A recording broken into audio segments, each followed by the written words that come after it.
দর্শক আসসালামু আলাইকুম। খুবই গুরুত্বপূর্ণ একটা খবর। আপনারা ইতিমধ্যে জানেন যে বাংলাদেশ জামাতে ইসলাম এবার যে সমাবেশটি করেছে এটা কিন্তু তাদের ইতিহাসের সবথেকে বড় সমাবেশ। এই সমাবেশকে কেন্দ্র করে সারা বাংলাদেশ থেকে তাদের নেতাকর্মীরা এসেছেন। আমরা কিন্তু দেখেছি তাদের নেতাকর্মীরা কিভাবে বাড়ি থেকে খাবার নিয়ে এসেছে, চিড়া, মুড়ি, গুড়, কলা এবং কেউ বাড়ি থেকে রুটি বানিয়ে নিয়ে এসছে। এই ঘটনাগুলো কিন্তু আমরা প্রত্যক্ষ এবং পরোক্ষভাবে দেখেছি। এছাড়া সমাবেশে ট্রেন ভাড়া করা এই ব্যাপারগুলোও কিন্তু বিভিন্ন সময় জামাতে ইসলামকে প্রশ্নবিদ্ধ করেছে। তারপরেও এগুলার কিন্তু তারা ব্যাখ্যা দিয়েছে যে কেন তারা ট্রেন ভাড়া করেছেন এবং যেই ট্রেনগুলো বন্ধ থাকে, আপনারা জানেন যে ট্রেন সপ্তাহে একদিন বন্ধ থাকে, সেই বন্ধের দিনেই কিন্তু সেই ট্রেনগুলোকে তারা কাজে লাগিয়েছে। তো সমালোচনা কিন্তু তাদের পিছু ছাড়ছে না।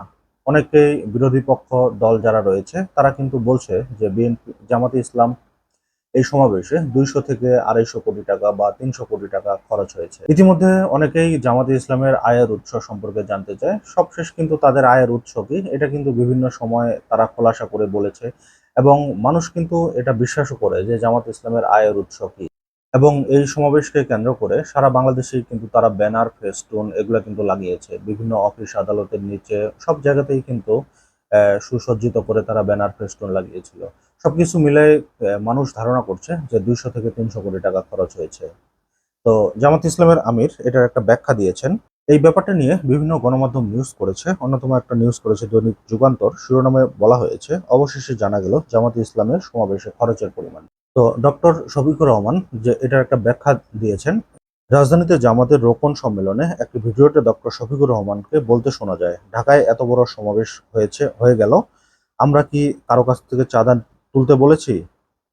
বলিনি। আমরা নিজেরাই কারো কাছে চাঁদা চাইনি। তিনি আরো বলেন, এখন কেউ কেউ বিশ্লেষণ করছে সমাবেশে নাকি 100, কেউ বলেন 200 কোটি টাকা খরচ হয়েছে।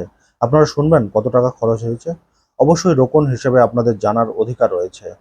আমার ধারণা ছিল 3.25 কোটি টাকায় আটকায় ফেলতে পারবো। একটু এদিক সেদিক হবে, এটি 3.5 কোটি টাকা পর্যন্ত পৌঁছাবে। এর বেশি নয়, আলহামদুলিল্লাহ। এখন যারা যা বিশ্লেষণ করার করতে পারেন।